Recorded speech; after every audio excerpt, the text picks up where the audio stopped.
प्यारे भारतवासियों, आप सभी का पाठक क्लासेस में एक बार फिर से स्वागत है। आप सभी का हमें भरपूर प्यार और सहयोग मिल रहा, इसलिए हम सभी आपको तहे दिल से शुक्रिया करते हैं। दोस्तों, लास्ट क्लास हम लोगों ने सिंप्लीफिकेशन के तौर पे कुछ परसेंटेज, स्क्वायर इस पे बातें की थी। तो आज मैं पहले उन सभी छोटे सवालों को थोड़ा सा बताऊंगा आपको, और फिर लास्ट क्लास मैंने वीडियो ख़त्म करने से पहले एक सवाल आपको बनाने को दिया था। आशा करता हूँ आप सभी उसे बना चुके होंगे। मैं उस क्वेश्चन को डील करूँगा और उसके बाद अभी एवरेज के जो एलिगेशन बेस्ड क्वेश्चन और जो क्रिकेट बेस्ड क्वेश्चन बचे हुए हैं, मैं उसे बताकर एवरेज को समाप्त करूँगा। चलिए दोस्तों, शुरू करते हैं। दोस्तों, परसेंटेज निकालने के लिए हम लोग किन किन बातों पर ध्यान देते हैं। यदि दोस्तों हमें 100% निकालना हो तो 100% का मतलब होता है 100/100 यानी 1 से मल्टीप्लाई करना। दोस्तों, इसी तरह से यदि हमें इसका 200% अगर निकालना हो, इसका मतलब होगा 2 से मल्टीप्लाई करना। यदि 1000% निकालना हो तो इसका मतलब होगा 10 से मल्टीप्लाई करना। यदि छोटे परसेंटेज पे बात करूं, जैसे यदि 50% निकालना हो, इसका मतलब होगा हाफ करना। 25% निकालना हो तो ये 100 का 1/4 होता है, इसलिए 4 से डिवाइड करना। 20% निकालना हो, ये 100 का 1/5 होता है, इसलिए 5 से डिवाइड करना। यदि 10% निकालना हो, ये 100 का 1/10 होता है, इसलिए 10 से डिवाइड करना। और यदि हम लोग किसी नंबर को 10 से डिवाइड करते हैं दोस्तों, इसका मतलब होता है कि लास्ट डिजिट से पहले पॉइंट बैठाना है। लास्ट डिजिट से पहले पॉइंट। और यदि 1% निकालना हो तो दोस्तों ये 100 का 100 हिस्सा है, यानी 100 से डिवाइड करना है। और किसी नंबर को 100 से डिवाइड करने का मतलब क्या होता है दोस्तों? लास्ट 2 डिजिट से पहले पॉइंट। इन बातों को हम जानते भी हैं। नंबर को लेकर इसे थोड़ा प्रैक्टिस कर लेते हैं दोस्तों। जैसे मान लें आप, यदि हमें 40 का, दोस्तों यदि हमें 40 का 1000% निकालना है, और 1000% का मतलब है 10 से इंटू करना, यानी इसका 40 का 1000% कितना हो जाएगा? 400। 200% निकालना है, उसका मतलब है 2 से गुना करना, 80 आएगा। 100% निकालना है, 40 का 100% 40 ही रहेगा। 50% निकालना है, मतलब हाफ करना है, 20 आएगा। 25% निकालना है, मतलब 4 से डिवाइड करना है, 10 आएगा। 20% निकालना है, मतलब 5 से डिवाइड करना है, 8 आएगा। 10% निकालना है, इसका मतलब लास्ट डिजिट से पहले पॉइंट बैठाना है, तो दोस्तों 4.0 को हम लोग 4 कहेंगे। 1% निकालना है, यानी कि लास्ट 2 डिजिट से पहले पॉइंट बैठाना है, तो दोस्तों 0.40, इसको हम लोग 40 पैसा भी कह सकते हैं। तो इन बातों को हम लोग अपने प्रयोग में लाएंगे। चलिए दोस्तों, अब हम लोग लास्ट क्लास जिन सवालों पे बात किए थे, जरा उसे प्रैक्टिस कर लेते हैं। दोस्तों, लास्ट क्लास में मैंने आपको जो सवाल दिया था वो क्वेश्चन था 49 का 634% कितना होगा।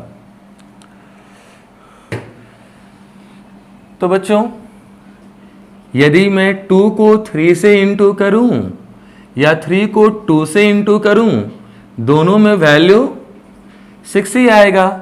यानी कि मैं 49 का 634% निकालूं या 634 का 49% निकालूं, बात तो बराबर होगा। और दोस्तों 49% का मतलब ये हुआ कि पहले 50% निकालूंगा, फिर 1% निकालूंगा और उसे माइनस करूंगा। और दोस्तों 50% निकालने के लिए किससे डिवाइड करना है? 2 से। तो किसी भी नंबर का 50% निकालने के लिए 2 से डिवाइड करना है, तो 634 को हम लोग 2 से डिवाइड कर देंगे, 317 मिलेगा। 1% के लिए हमें लास्ट 2 डिजिट से पहले पॉइंट बैठाना है। 2 डिजिट से पहले पॉइंट बैठाने पे 6.34 आएगा और बीच में साइन कौन सा होगा? माइनस का। 317 रुपए में से 6 रुपए 34 पैसे को माइनस करना है। दोस्तों 17 रुपए में 6 रुपए माइनस करूंगा, 11 रुपए आएगा, उसमें और 34 पैसा माइनस कर दूंगा तो 10 रुपए 66 पैसे हो जाएंगे। और कितना 100 में? 300 में 310 रुपए 66 पैसे। आप इसे पैसे में बोलो या नंबर में बोलो, क्या फ़र्क पड़ता है? तो ये इसका वैल्यू हो गया दोस्तों। चलिए एक छोटा सा सवाल और जो एग्ज़ाम्स के लिए इम्पॉर्टेंट होंगे, तो पहले आप इसे देखें दोस्तों एक अगला सवाल है,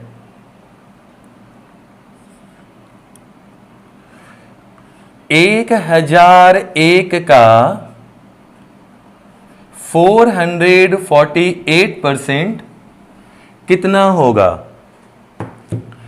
बच्चों आप ये तय कर लो कि आपके लिए 448% निकालना है या 1001% निकालना आसान होगा।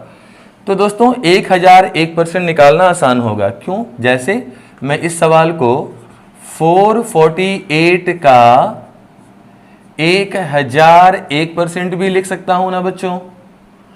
और 1001% का मतलब होता है कि पहले 1000% निकालूंगा, फिर 1% निकालूंगा और फिर दोनों को मैं आपस में जोड़ दूंगा। दोस्तों किसी नंबर का 1000% निकालने के लिए उसे 10 से गुना करना था, ये मैंने अभी बतलाया था आपको। तो इसको 10 से इंटू करने पे 4480 आएगा, यानी 4480 रुपए। और किसी नंबर का 1% निकालना हो तो 2 डिजिट से पहले पॉइंट बैठाया जाता है, यानी 4 रुपए 48 पैसे। इसे प्लस करना है दोस्तों। यदि हम लोग 80 रुपए में 4 रुपए 48 पैसे प्लस कर देंगे दोस्तों, तो हमें 4484 रुपए 48 पैसे प्राप्त हो जाएगा। ये इसका वैल्यू होगा दोस्तों अभी एक एग्ज़ाम का सवाल मैं आपसे पूछने जा रहा, सेम पैटर्न पर बेस्ड है वो क्वेश्चन बच्चों। तो आप इसे विद इन 15 सेकेंड में बनाने का प्रयास जरूर करेंगे, मैं समय देखूंगा। चलिए दोस्तों उस सवाल को मैं आपके सामने ला रहा। दोस्तों सवाल आपके सामने है, आपका समय शुरू होता है।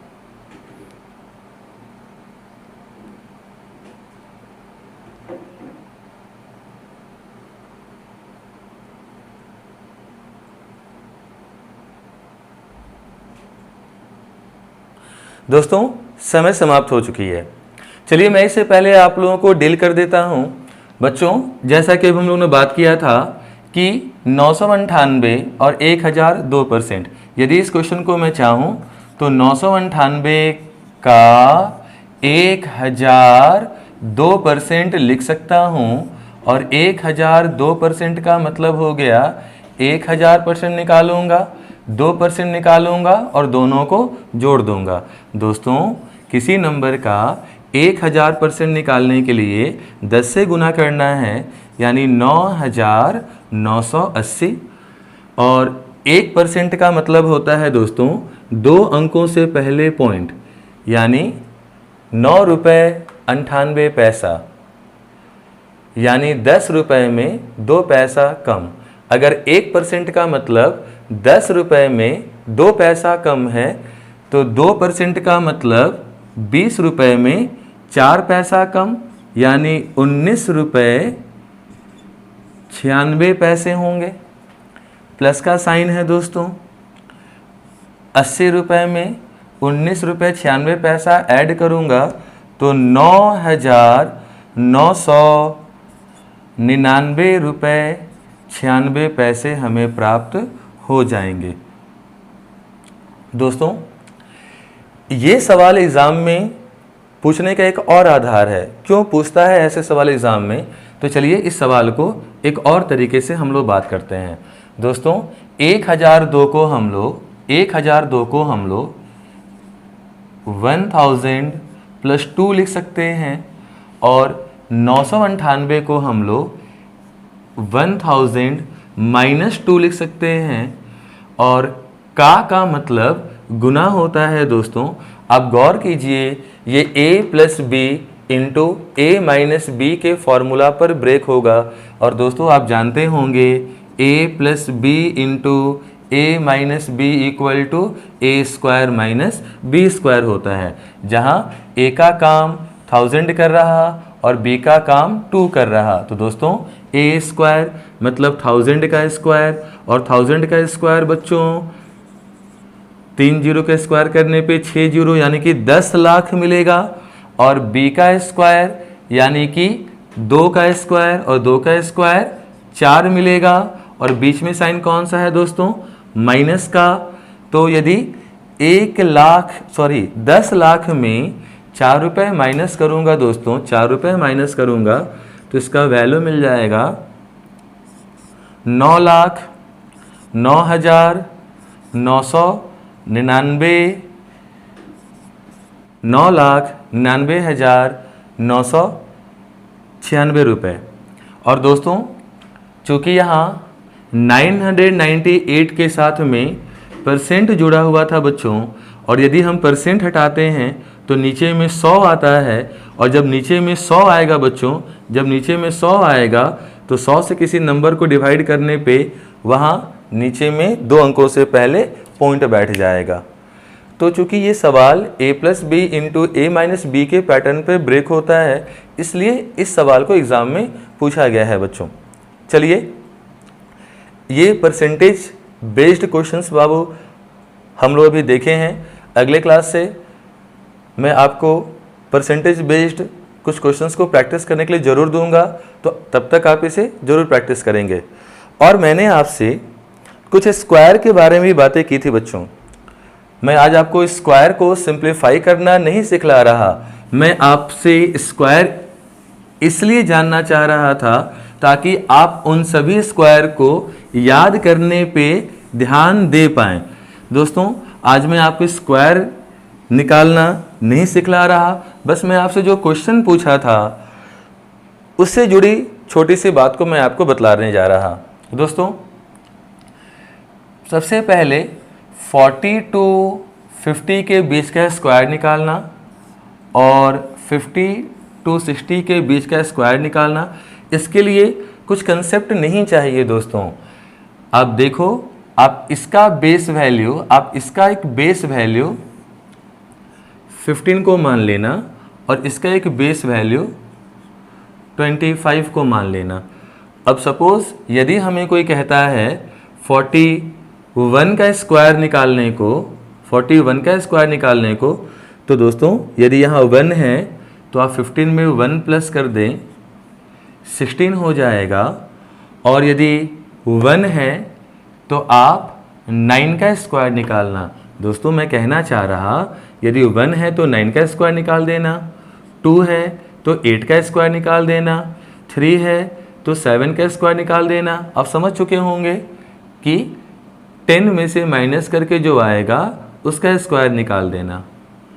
जैसे 42 है तो दोस्तों 42 है यदि, तो 15 में आप 2 प्लस कर दो, 17 होगा। और दोस्तों 2 है तो किसका स्क्वायर निकालेंगे? 8 का स्क्वायर, 64 आएगा। दोस्तों यदि 47 है तो 15 में 7 प्लस करना, 22 आएगा। और 7 है तो 3 का स्क्वायर, 3 का स्क्वायर 9 होता है दोस्तों, लेकिन स्क्वायर में 2 डिजिट होने चाहिए, इसलिए आप 09 ले लेना। यदि 48 है दोस्तों तो 15 में आप 8 प्लस कर देना, 23 आएगा। और 8 है तो किसका स्क्वायर दोस्तों? 2 का स्क्वायर, और 2 का स्क्वायर को आप क्या लिखना 04। दोस्तों 49 का स्क्वायर 15 है, 9 प्लस करने पे 24 होगा, और 9 है तो 1 का स्क्वायर 01 होगा। तो ये आपको तुरंत पता चलेगा, इसलिए मैंने आपसे पूछा था। आप इसको माइंड में रखें, इसके लिए कोई रूल नहीं चाहिए आपको। 50 के बीच वाले नंबर के लिए मैंने आपको कहा था कि आप बेस वैल्यू 25 ले लेना, और ये सब तो इससे भी ज़्यादा आसान है। जैसे मान लो दोस्तों, यदि हमें 51 का स्क्वायर निकालना हो तो आप 25 में पहले 1 प्लस कर दीजिए, 26 हो जाएगा, और 1 है तो 1 का ही स्क्वायर निकालना 01, 2 है तो 2 का ही स्क्वायर निकालना। जैसे 52 का स्क्वायर निकालना हो तो पहले 25 में आप 2 प्लस कर दीजिए, 27 आएगा, और 2 है तो 2 का स्क्वायर 04। दोस्तों यदि 56 रहेगा तो 25 में 6 प्लस करूँगा 31 आएगा, और 6 का स्क्वायर 36। इसी तरह से यदि दोस्तों 59 रहा तो 25 में 9 प्लस करूँगा 34 आएगा, और 9 का स्क्वायर 81 होगा दोस्तों। तो ये आप प्रैक्टिस कर लें, और स्क्वायर निकालने के कई तरीके मैं आपको सिंप्लीफिकेशन में बतलाऊंगा दोस्तों। ये मैं आपको स्क्वायर निकालना नहीं सिखलाया, मैं आपको सिर्फ यहाँ से यहाँ तक के स्क्वायर आप याद कर लीजिए, प्रैक्टिस कर लीजिए, इसलिए मैंने आपसे ये सवाल पूछा हुआ है दोस्तों। चलिए अब मैं चलता हूँ। लास्ट क्लास मैंने आपसे एक सवाल पूछा था। सवाल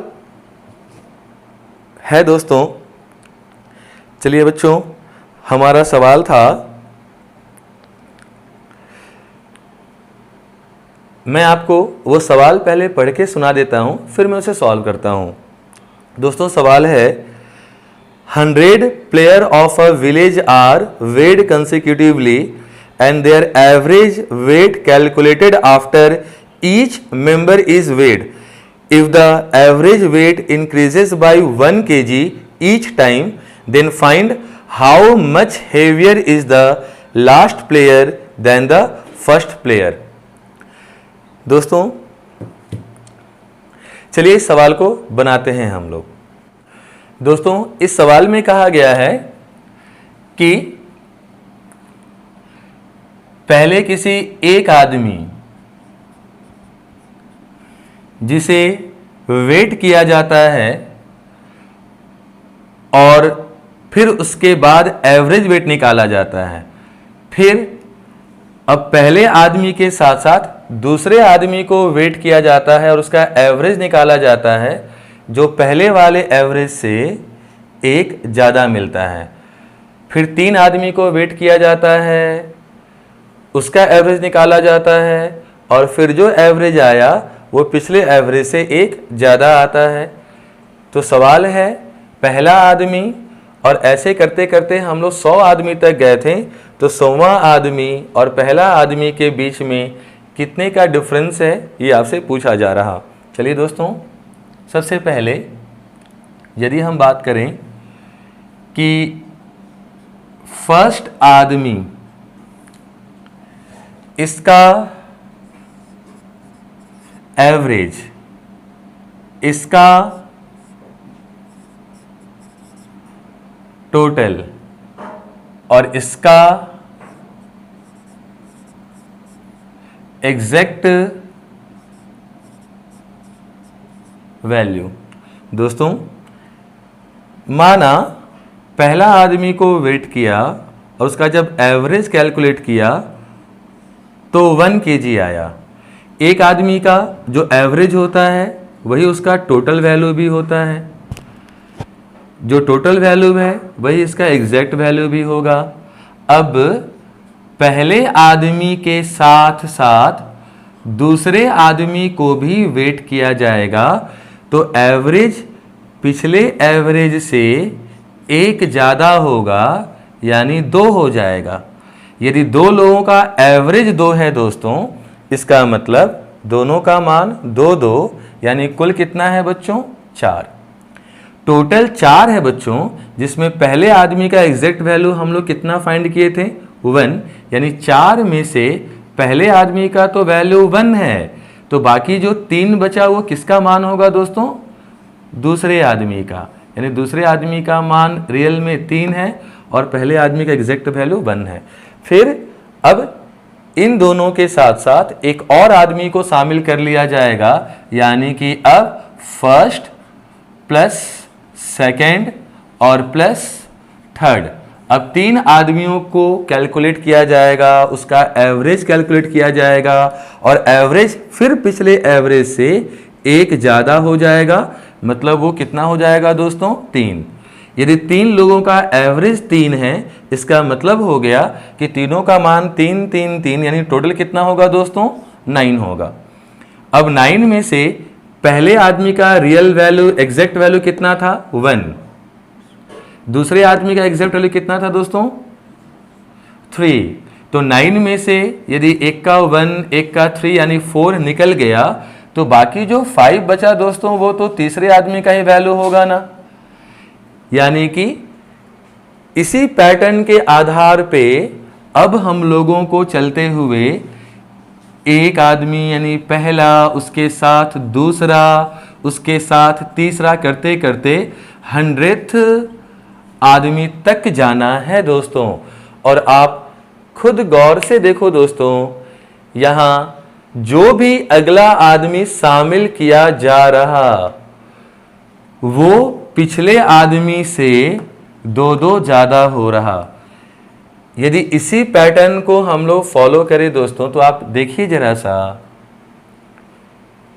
दूसरे आदमी का मान उसमें 2 इंटू करके -1 करके मिल रहा, तीसरे आदमी का मान उसमें 2 इंटू करके -1 करने से मिल रहा। तो आप गौर करना बच्चों, किसी का भी ऐसे सवालों में किसी का भी एग्जैक्ट वैल्यू निकालने के लिए उसमें इंटू 2 -1 करना पड़ रहा। यहाँ भी आप देखो बच्चों, 2 में इंटू 2 4 -1 3, 3 में इंटू 2 6 -1 5। तो दोस्तों इसी प्रकार यदि पहला आदमी का वैल्यू 1, दूसरा आदमी का वैल्यू 3, तो जो 100वां आदमी आया होगा बच्चों, जो 100th आदमी आया होगा, वो भी तो इंटू 2 -1 करके उसका वैल्यू निकला होगा ना। यानी 100 में इंटू 2 करूँगा 200 -1 दोस्तों, 200 -1 यानी कितना आएगा 199। अब हम लोग इसका आंसर फाइंड कर सकते हैं दोस्तों। पहला आदमी का एग्जैक्ट वेट कितना दिख रहा है दोस्तों 1, 100वां आदमी का एग्जैक्ट वेट कितना दिख रहा है दोस्तों 199।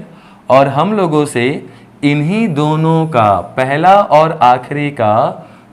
आखिरी का डिफरेंस पूछा था दोस्तों। तो 199 -1 इन दोनों का डिफरेंस कितना आएगा दोस्तों 198 आएगा।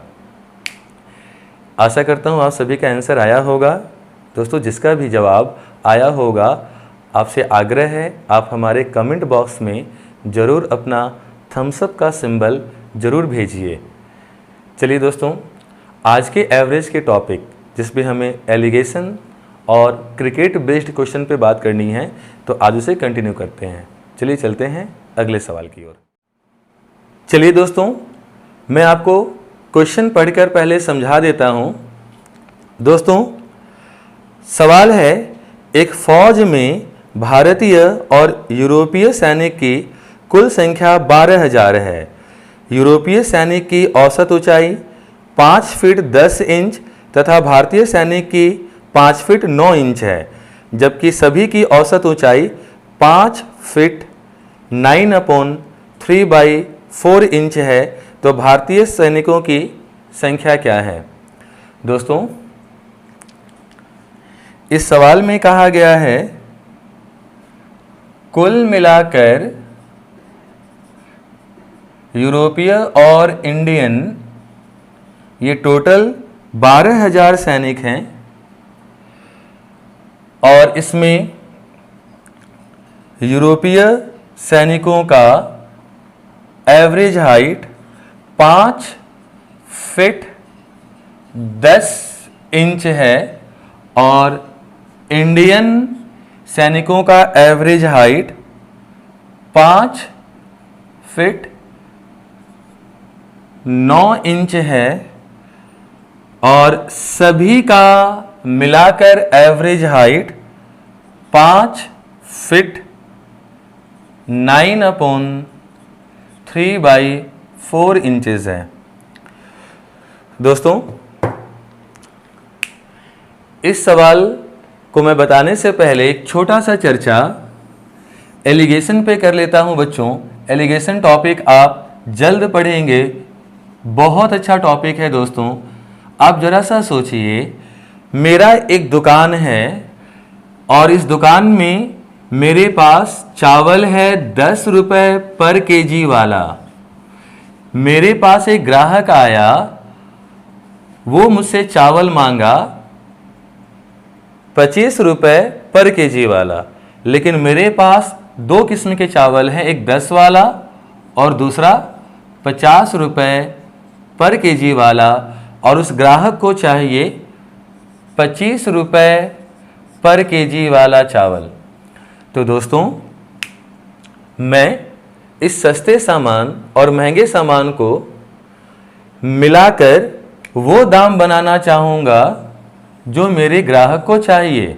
और दोस्तों, आप जानते हो, यदि मैं कभी भी सस्ता और महंगा इन दो सामान को यदि मिलाऊं तो सस्ते से ज़्यादा दाम और महंगे से कम दाम, इन दोनों के बीच का कोई भी दाम बना पाने में सक्षम है।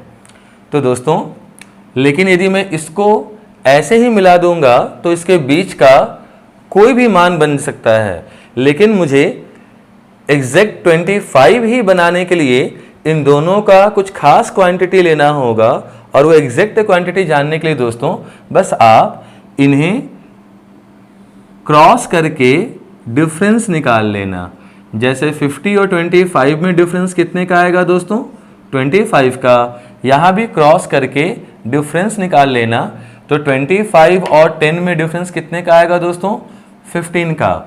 यही हमारा क्वांटिटी का रेशियो देगा। क्वांटिटी का रेशियो दोस्तों, यदि हम इसे और आगे डिवाइड कर लें, कैंसिल कर लें दोस्तों, तो यहाँ रेशियो 5:3 का मिलेगा। यानी 10 वाला सामान आप कितना लेंगे दोस्तों? 5 kg, और 50 वाला सामान आप कितना लेंगे? 3 kg। तो उसका दाम ना तो 10 रह जाएगा ना तो 50, बल्कि कितना हो जाएगा वो? 25। एग्जाम्पल के तौर पे बच्चों, यदि आप 10 वाला सामान 5 kg लिया, 10 रुपये वाला सामान 5 kg लिया, यानी 50 रुपये खर्च हुआ। 50 वाला सामान 3 kg लिया, यानी कि 150 रुपये खर्च हुआ। कुल मिलाकर 200 रुपये खर्च हुआ। और इस 200 रुपये में कुल कितना क्वांटिटी जमा हुआ है दोस्तों? 5, 3, 8 kg।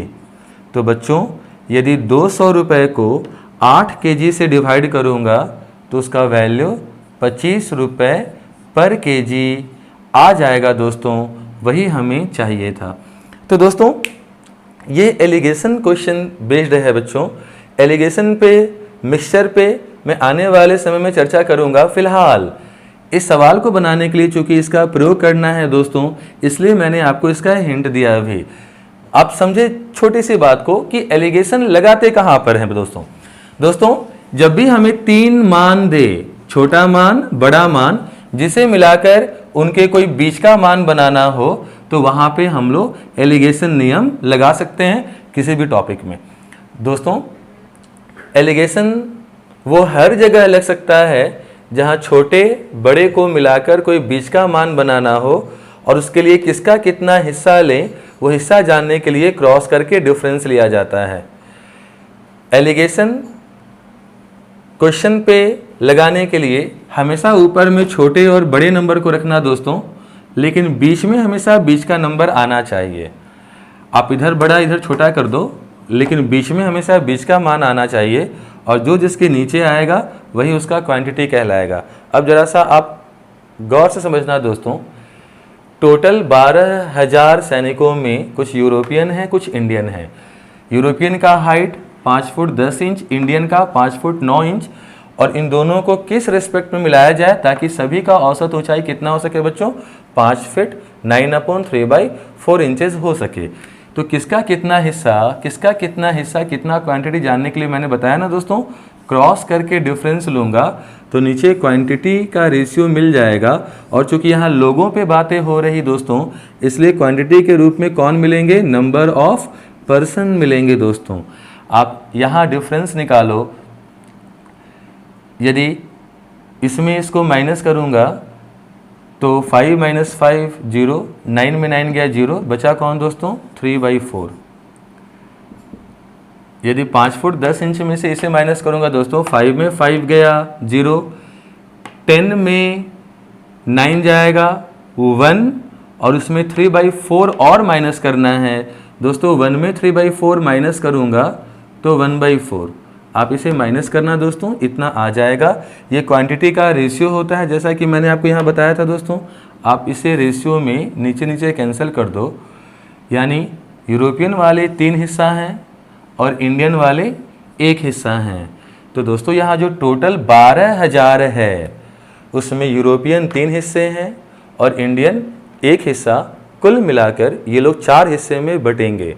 तो इनको हमने 4 हिस्से में बांट दिया टोटल को, तो एक हिस्से का मान 3,000 आया बच्चों।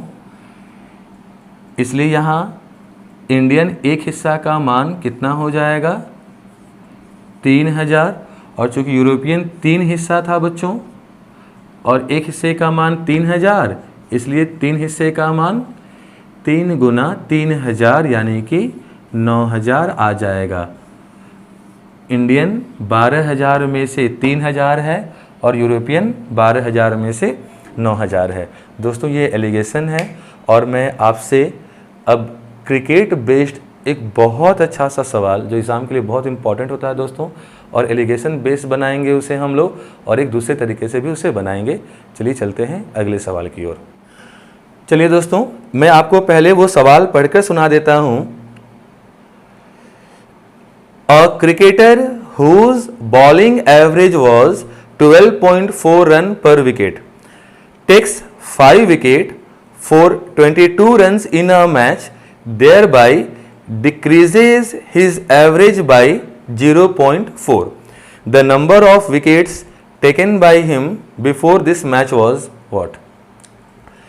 दोस्तों चलिए सवाल को बनाते हैं हम लोग। यहाँ चर्चा है बॉलिंग एवरेज का।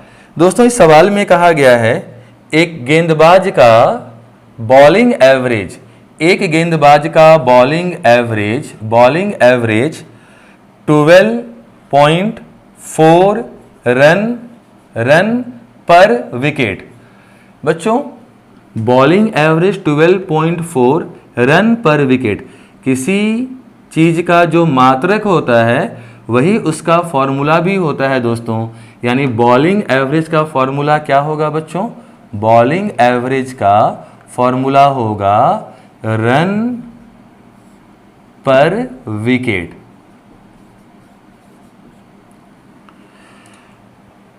बच्चों 12.4 रन पर विकेट का मतलब होता है कि ये बॉलर 12.4 रन देकर एक विकेट ले रहा, यानी हर एक विकेट लेने के लिए उसे 12.4 रन देना हो रहा।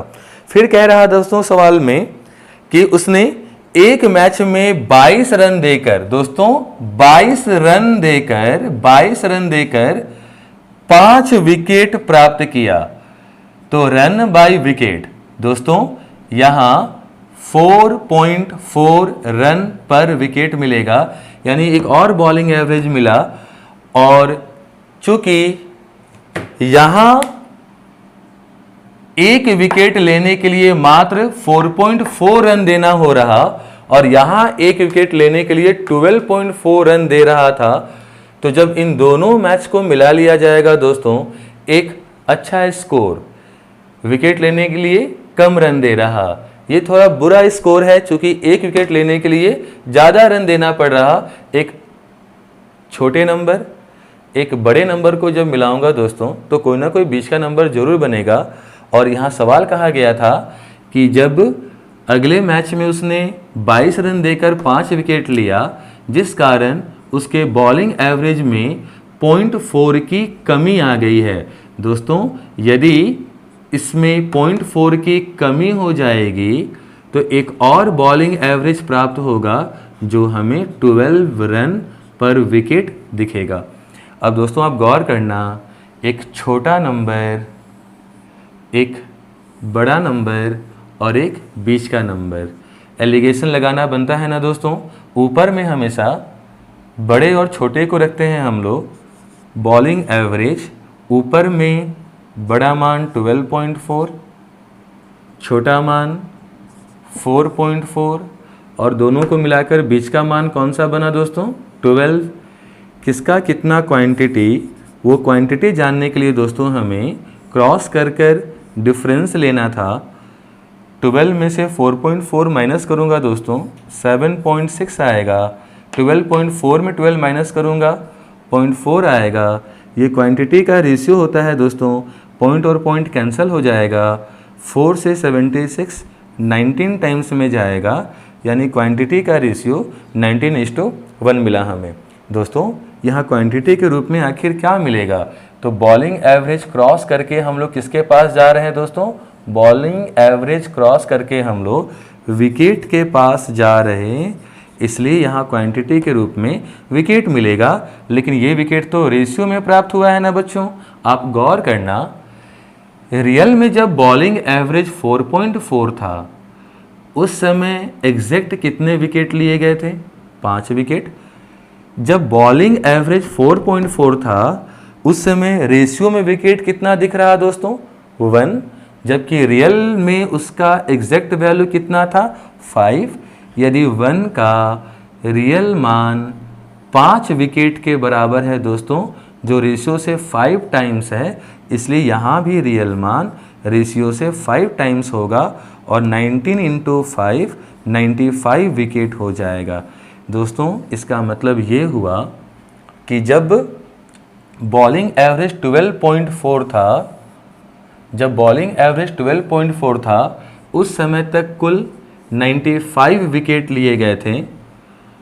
जब बॉलिंग एवरेज 4.4 था उस समय तक कुल 5 विकेट लिए गए थे। तो जब बच्चों यहाँ तक खेले गए मैचों में 95 विकेट्स, एक अगला मैच खेला जिसमें उसने लिया 5 विकेट, तो अंतिम खेले गए मैचेस तक में टोटल विकेटों की संख्या कितनी हो जाएगी? 100 विकेट्स।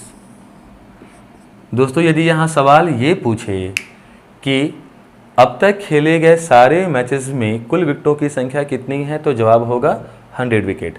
लेकिन इसमें सवाल पूछा गया था कि the number of wickets taken by him before this match in the sense ये इस लास्ट मैच से पहले के बात कर रहा, यानी कि इस मैच से पहले तक जो खेले गए मैचेस थे उसमें विकेटों की संख्या कितनी थी दोस्तों? 95। दोस्तों ये एलिगेशन के आधार पे एक और छोटे से तरीके का मैं बात कर रहा हूँ आपसे, जो इस सवाल को चलिए दोस्तों देखते हैं कि उस दूसरे तरीके से। बॉलिंग एवरेज का फॉर्मूला रन पर विकेट होता है दोस्तों, तो यहाँ से हम कह सकते हैं कि रन का formula bowling average into wicket होगा बच्चों। और क्वेश्चन में साफ दिया गया है कि पहले जो रन बनाया गया था और बाद में जो रन बना था वो बाद में 22 रन देकर 5 विकेट लेकर बनने से बना था। यानी कि हम कह सकते हैं बच्चों, लास्ट मैचेस खेलने से पहले तक का जो टोटल रन था और लास्ट मैचेस खेलने के बाद मिलाकर जो टोटल रन था, उन दोनों रनों में 22 रन का डिफरेंस था। क्वेश्चन में खुद बोला है लास्ट मैच में उसने 22 रन बनाया, यानी कि यदि मैं लास्ट मैच को टोटल खेले गए मैचों में जोड़ दूंगा तो 22 रन ज़्यादा हो जाएगा। यानी लास्ट मैच तक खेले गए टोटल मैचेस में बनाए हुए रन और उसके पहले खेले गए मैचेस से बनाए हुए रन का अंतर कितना है बच्चों? 22 रन का। अच्छा, लास्ट मैचेस खेलने से पहले तक जो मैचेस खेले गए थे, कितने मैचेस खेले गए थे हमें मालूम नहीं, लेकिन जितने भी मैचेस खेले गए थे उसमें कुल विकेटों की संख्या कितनी है दोस्तों? नहीं मालूम। चलिए मान लेते हैं x। जब बॉलिंग एवरेज 12.4 दिया, बस बच्चों रन का फॉर्मूला है बॉलिंग एवरेज इनटू विकेट। पहला बॉलिंग एवरेज 12.4 है और कितने विकेट लिए गए थे नहीं मालूम, माना x। तो ये इस समय का रन बना। बाद में बॉलिंग एवरेज में 0.4 की कमी आ गई, तो 12.4 में अगर 0.4 की कमी आ गई दोस्तों, यानी बॉलिंग एवरेज कितना हो गया? 12, और बॉलिंग एवरेज इनटू विकेट पता है दोस्तों, लास्ट मैच में उसने 5 विकेट लिए, यानी पहले लिए हुए अब तक मैचेस में जितने विकेट लिया गया था और लास्ट मैचेस के विकेट मिला देने पे विकेटों की संख्या 5 और ज़्यादा हो जाएगी। और रन इनटू विकेट क्या होता है बच्चों? Sorry, bowling average into wicket क्या होता है? रन। और यहाँ दोनों रनों का बीच का अंतर कितना दिया हुआ है? 22। आप इसे सॉल्व करना बच्चों। 12x plus 60 minus 12.4x equal to 22। बच्चों 12.4x में से 12x जाएगा, 0.4x आएगा, 22 इधर माइनस में जाएगा बच्चों, 60 माइनस 22 38 आएगा, पॉइंट हटाऊंगा बच्चों, नीचे 10 आएगा, 2 से 2 टाइम्स में, 2 से 5 टाइम्स में, ये 2 से 19 टाइम्स में जाएगा और x इक्वल टू 5 इंटू 19 95 आएगा। बच्चों हम लोग यहाँ विकेटों को ही तो x माने थे, यानी पहले जब बॉलिंग एवरेज 12.4 था उस समय तक कितने विकेट लिए गए थे? x, और उस x का मान कितना आ गया बच्चों? 95 आ गया। अगला मैच में उसने 5 विकेट और लिया, तो लास्ट मैच मिला देने के बाद कुल विकेटों की संख्या 95 प्लस 5 100 हो जाएगा। तो यदि लास्ट मैच मिला देने के बाद टोटल विकेटों की संख्या पूछी जाएगी तो 100 होगी, और लास्ट मैचेस से पहले जितने मैचेस खेले गए वहाँ तक टोटल विकेटों की संख्या पूछी जाएगी तो वो 95 होगा। अब दोनों तरीके से इस सवाल को बना सकते हैं। चलिए दोस्तों चलते हैं, बनाते हैं इसे हम लोग। क्वेश्चन कहा गया है, in the first 10 over of a cricket game the run rate. बच्चों यहाँ एक वर्ड है रन रेट, और रन रेट का मतलब होता है रन पर ओवर। रन पर ओवर। बच्चों यहाँ रन रेट दिया हुआ है 3.2। तब तक कितने रन बनाए गए थे मालूम नहीं, लेकिन कितने ओवर में बनाए गए हैं बच्चों? 10 ओवर में। इसलिए यहाँ से रन का वैल्यू 3.2 इंटू 10 यानी 32 आ जाएगा। और बच्चों यहाँ कहा गया है कि टोटल जो टारगेट है वो 286 का है। बच्चों टोटल टारगेट 286 का है, जिसमें कि 32 रन अब तक के 10 ओवर में बनाए जा चुके हैं, यानी कि अब हमें और कितना रन बनाना है बच्चों? इसमें इसको माइनस कर दूंगा बच्चों, 254 रन और बनाने हैं। कितने ओवर में? तो बचे हुए 40 ओवर में बच्चों। और रन पर ओवर, यही किसका फॉर्मूला होता है बच्चों? रन रेट का। तो हमसे पूछा हुआ है बच्चों कि यदि बचा हुआ 254 रन 40 ओवर में अगर कंप्लीट करने हों तो हमारा रन रेट क्या होना चाहिए? तो आप इसे 4 से डिवाइड करेंगे बच्चों। 4 से डिवाइड करने पे वैल्यू मिलेगा 6.35 रन पर ओवर।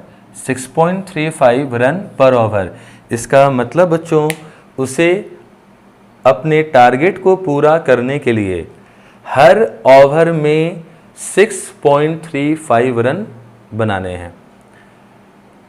चलिए दोस्तों चलते हैं अगले सवाल की ओर। सवाल है the average of runs of cricket player of 20 inning was 32। How many runs must he make in his next inning so as to increase his average of run by 4। दोस्तों इस सवाल में कहा गया है 20 इनिंग तक एवरेज 32 रन है। 32 run है। अगले पारी में और कितने रन बनाएं ताकि उसका औसत रन 4 बढ़ जाए। बच्चों अगले पारी में यानी 21वां मैच में कितना रन बनाएं ताकि औसत में 4 बढ़े। बच्चों जितना औसत है यदि 21वां मैच में वो उतना ही रन बनाता तो औसत में कोई वृद्धि नहीं होगी, लेकिन इससे जितना ज़्यादा बनाएगा वो सभी मैचेस में बराबर बराबर बांटेगा और उतनी की ही औसत में वृद्धि होगी। तो दोस्तों औसत में 21 मैचेस में 4 की वृद्धि हुई, यानी वो कुल कितना बांटा है सभी में 84 सभी में बांटा है, यानी वो 84 रन ज़्यादा बनाया है दोस्तों, यानी कि 32 और 84 वो कुल मिलाकर 116 रन 21वां मैच में बनाया होगा। तब जाकर उसके कुल 21 मैचेस जो अब तक खेले गए हैं उसमें औसत में 4 की वृद्धि हो जाती। यदि आप इसे हम लोगों के जो पुराने तरीके थे बच्चे कि 20 इनिंग तक में एवरेज 32 है, एक इनिंग और मिलाया गया 21 इनिंग में एवरेज में 4 की वृद्धि होकर 36 हो गई। तो दोस्तों यहाँ ऊपर से नीचे आने पर 1 की वृद्धि हुई है और यहाँ 4 की वृद्धि हुई है। यदि इसे नीचे से इंटू करूँगा तो इसे ऊपर से प्लस 32 और यहाँ प्लस 84 प्लस प्लस प्लस होता है दोस्तों, प्लस करने पे 116 आएगा और प्लस बताता है कि ये आने वाले का टोटल मान है। आया कौन है बच्चों? 20 इनिंग से बढ़कर 21 इनिंग हुआ। कितना इनिंग बढ़ा? 1 इनिंग बढ़ा और उसी 1 इनिंग में वो कितना रन बनाया होगा? 116 रन बनाया होगा। चलिए दोस्तों चलते हैं। दोस्तों सवाल है a batsman scores 87 runs in the 21st match of his career. His average runs per match increases by 2। What was his average before the 21st match. दोस्तों एक बल्लेबाज ने अपने 21वें मैच में 87 रन बनाया। 21वें मैच में 87 रन बनाया, जिस कारण उसका एवरेज 2 बढ़ गया। दोस्तों एवरेज तभी बढ़ता है जब यहाँ 21 मैच से पहले 20 मैचेस जो खेले गए थे उसमें जितना भी औसत रहा होगा, यदि 21वां मैच में ये उतना ही रन बनाता तो एवरेज में कोई वृद्धि नहीं होती, और एवरेज में जो भी वृद्धि हो जाती है वो औसत से जितना रन ज़्यादा बनाता है उसी के कारण से वृद्धि होती है। तो दोस्तों 21वां मैच में 87 रन बनाया और बनाते ही उसका एवरेज में 2 की वृद्धि हो गई। 2 की वृद्धि हो गई यानी वो कुल 21 दूना 42 रन ज़्यादा बनाया। बच्चों 87 रन में 42 रन जो है बच्चों, 87 रन में जो 42 रन है वो ज़्यादा है। इसका मतलब एवरेज था कितना बच्चों? आप इसमें इसको माइनस कर दो, वैल्यू मिल जाएगा 45।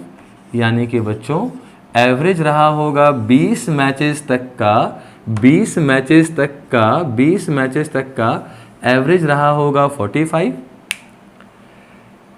तो यदि 21वां मैच में ये 45 ही बनाता तो इसका एवरेज में कोई वृद्धि नहीं होता, लेकिन वो 42 रन ज़्यादा बना दिया। जितना ज़्यादा बनाया वो सभी मैचेस में बराबर बराबर बांटा होगा, तो 42 रन को 21 मैचेस में बांटा, जिस कारण हर मैचेस को 2-2 रन एक्स्ट्रा मिल गया और इसलिए औसत में 2 की वृद्धि हो जाएगी। यानी 20 मैचेस तक का अगर एवरेज 45 है दोस्तों, 21 मैच खेलते ही चूँकि औसत में 2 की वृद्धि हो चुकी थी, यानी वो एवरेज कितना हो जाएगा 47। अब दोस्तों 20 मैचेस तक का पूछिएगा तो आंसर 45, और अब तक का सारे खेले गए मैचेस तक का पूछेगा तो 47। क्वेश्चन में पूछा गया है बच्चों 21वां मैच खेलने से पहले तक में जो एवरेज था वो बतलाना है, इसलिए हमारा आंसर कितना हुआ बच्चों 45। चलिए दोस्तों, मैं आपको इस एवरेज का एक बिल्कुल आखिरी सवाल देने जा रहा।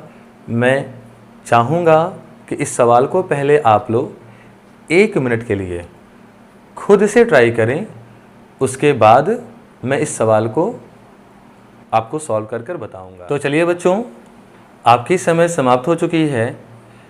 मैं आपसे अब इसका सॉल्यूशन डील करता हूँ। दोस्तों, सवाल में कहा गया है 111 बच्चों का औसत बचत, 111 बच्चों का औसत बचत 12,346 रुपये हैं। इनमें से 9 बच्चों का बचत मान 0 रुपये हैं। 9 बच्चों का बचत मान 0 रुपये हैं, और बाकी बचे छात्र में से बच्चों 111 में से यदि मैं 9 निकाल दूं तो अभी 102 बच्चे बचे हुए हैं। इनमें से प्रत्येक को कम से कम 11,346 रुपये बचाने हैं, जिनमें से एक लड़के का बचत, बच्चों इन 102 में एक लड़के का बचत 13,346 रुपये दिया हुआ है। तो एक लड़के के द्वारा अधिकतम बचत क्या हो सकता है, ये आपसे पूछा गया है।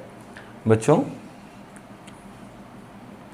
सबसे पहले 111 बच्चों का एवरेज 12,346 रुपये है।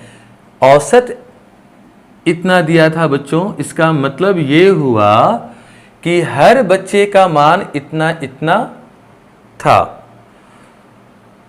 अभी इसमें से 9 बच्चों का मान कितना दिया हुआ है 0, और बाकी जो 102 बच्चे बच गए इनका न्यूनतम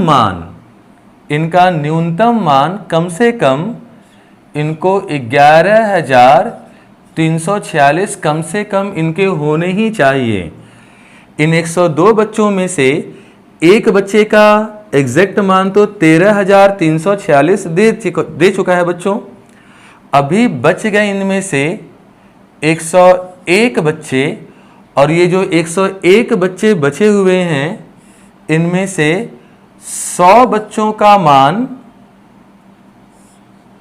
कितना रखूं ताकि इनमें से जो एक बच्चा है वो मैक्सिमम वैल्यू प्राप्त कर सके। एक बच्चा मैक्सिमम वैल्यू, बच्चों मैक्सिमम वैल्यू इसे लाना है, तो आप जरा समझना इसका मान अधिकतम कब होगा। ये तो फिक्स्ड है बच्चों, ये एक बच्चा का मान भी दिया हुआ है एग्जैक्ट, ये भी फिक्स्ड है, यहाँ 100 बच्चे हैं और एक बच्चा है, इस एक बच्चे का मान ज़्यादा से ज़्यादा होना चाहिए। इसका मतलब है इन 100 बच्चों का मान कम से कम होगा, तभी इसका मान ज़्यादा से ज़्यादा हो पाएगा। और बच्चों इन 100 बच्चों का कम से कम एटलीस्ट वैल्यू तो ये होना ही चाहिए, क्वेश्चन में दिया हुआ है। इन 100 बच्चों का कम से कम मान 11,346 होना ही चाहिए, तभी जाकर ये मैक्सिमम हो पाएगा। अब बच्चों ये मैक्सिमम कितना होगा, चलिए अब इसे हम लोगों को फाइंड करना है। बच्चों ये बताने से पहले मैं आपको एक सिंप्लीफिकेशन का एक बहुत इंपॉर्टेंट क्वेश्चन बताने जा रहा, आप ज़रा उसे गौर से समझना। बच्चों आप ज़रा इससे पहले प्रैक्टिस कर लो, उसके बाद मैं इस सवाल को आगे कंटिन्यू करता हूँ। बच्चों मैं आपको ये बताना चाहता हूँ, एग्ज़ाम में एक बहुत अच्छा सा सवाल पूछा गया है दोस्तों। 1 2 3 4 5 6 7 9 इंटू 72, इसका मान क्या आएगा? बच्चों ये बताने से पहले आप एक बात को समझें। 1 2 3 5 यानी ये सीरीज लगातार चलेगा और लास्ट नंबर से पहले बस एक जो डिजिट आता है आप उसे नहीं लिखेंगे, और ऐसे नंबर को जब 9 से मल्टीप्लाई किया जाता है तो यहाँ जितने अंक हैं उतना 1 लिख लेना होता है, और 9 को 5 से इंटू करने पे 9 5 जा 45 आएगा। बच्चों 45 का यूनिट डिजिट 5 होता है, आप यहाँ लिख लेना। जैसे 1 2 3 4 5 7, यदि ऐसे नंबर को 9 से इंटू करना पड़े बच्चों तो आप देखो लगातार सीरीज में नंबर गया और लास्ट डिजिट से पहले वाले एक डिजिट को वो काउंट नहीं किया है बच्चों, और ऐसे नंबर को 9 से इंटू करना हो तो इसमें जितने डिजिट हैं आप उतना 1 लिख लेना। इसमें 6 डिजिट हैं तो आप 6 1 लिख लो बच्चों, और 9 7 जा 63 होता है जिसका यूनिट डिजिट 3 होता है बच्चों, तो आप यहाँ 3 को बैठा देना। या फिर यदि यहाँ 5 है तो 10 में 5 माइनस करके 5 लिख लेना। यहाँ 7 है तो 10 में 7 माइनस करके 3 लिख लेना। आप ऐसे भी ये काम कर सकते हैं। तो बच्चों इस सवाल के साथ 72 दिया, 72 से इंटू करने का मतलब हम लोग कह सकते हैं दोस्तों कि 72 से इंटू करना है, इसका मतलब आप इसे 9 इंटू 8 से इंटू कर दो, और इस नंबर को यदि 9 से इंटू किया जाए बच्चों तो जितने अंक हैं उतना 1 लिखेंगे, यानी कि 1 1 1 1 1 1 1 1, और यहाँ अंतिम नंबर 9 है बच्चों तो 10 में 9 माइनस करके 1 लिखूँगा। या फिर 9 9 जा 81 में लास्ट डिजिट 1 आता है, आप यहाँ 1 लिखेंगे। तो बच्चों इस नंबर को 9 से मल्टीप्लाई करने पे हमें ये मिल गया। अभी 8 से इंटू करना बाकी है बच्चों। यदि इस नंबर को यदि मैं 8 से इंटू कर दूँ, यदि इस नंबर को मैं 8 से इंटू करके यहाँ लिखता हूँ बच्चों, तो ये 9 टाइम्स 1 को 8 से इंटू करूँगा तो 9 टाइम्स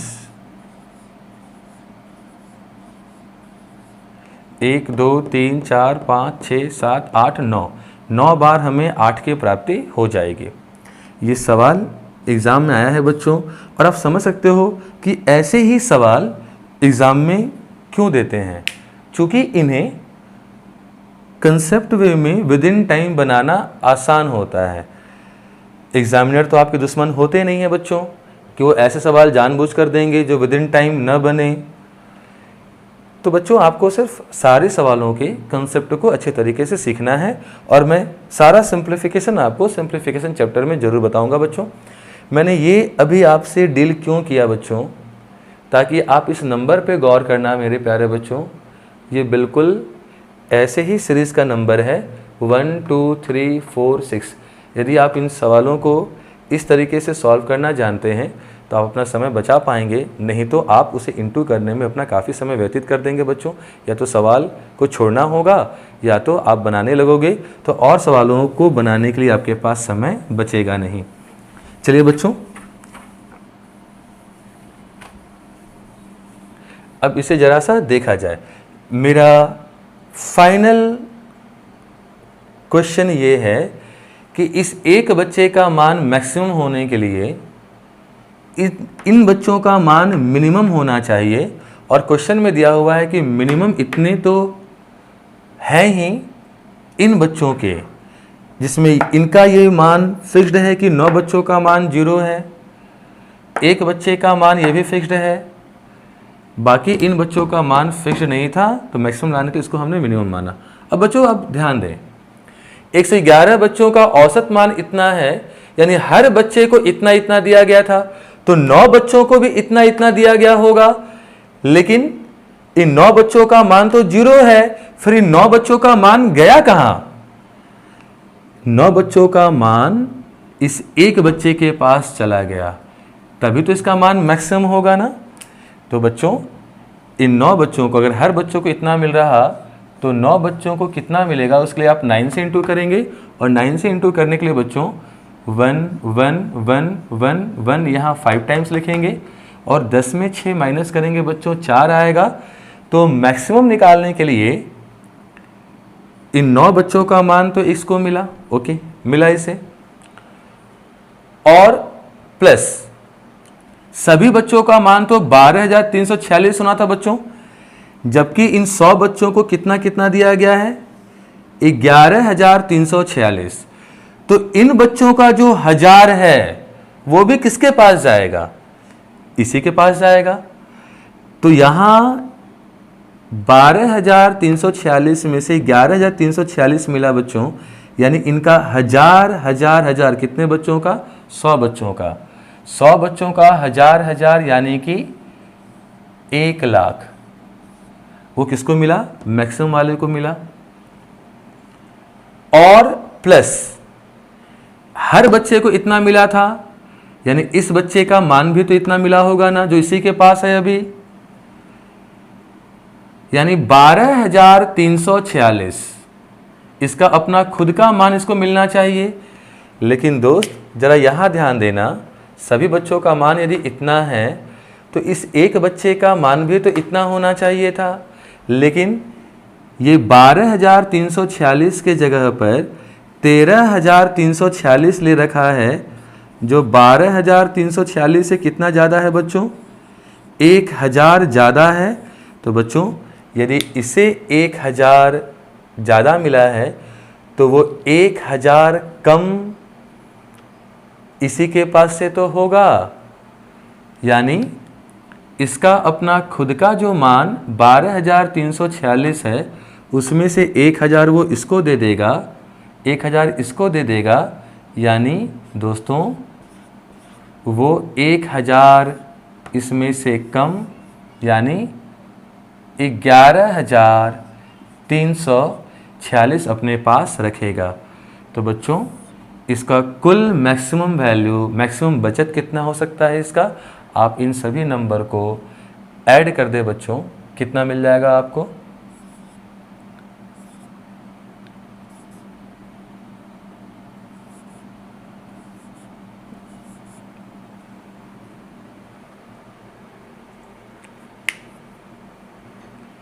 ₹2,22,460 ये इसका मैक्सिमम वैल्यू हो जाएगा।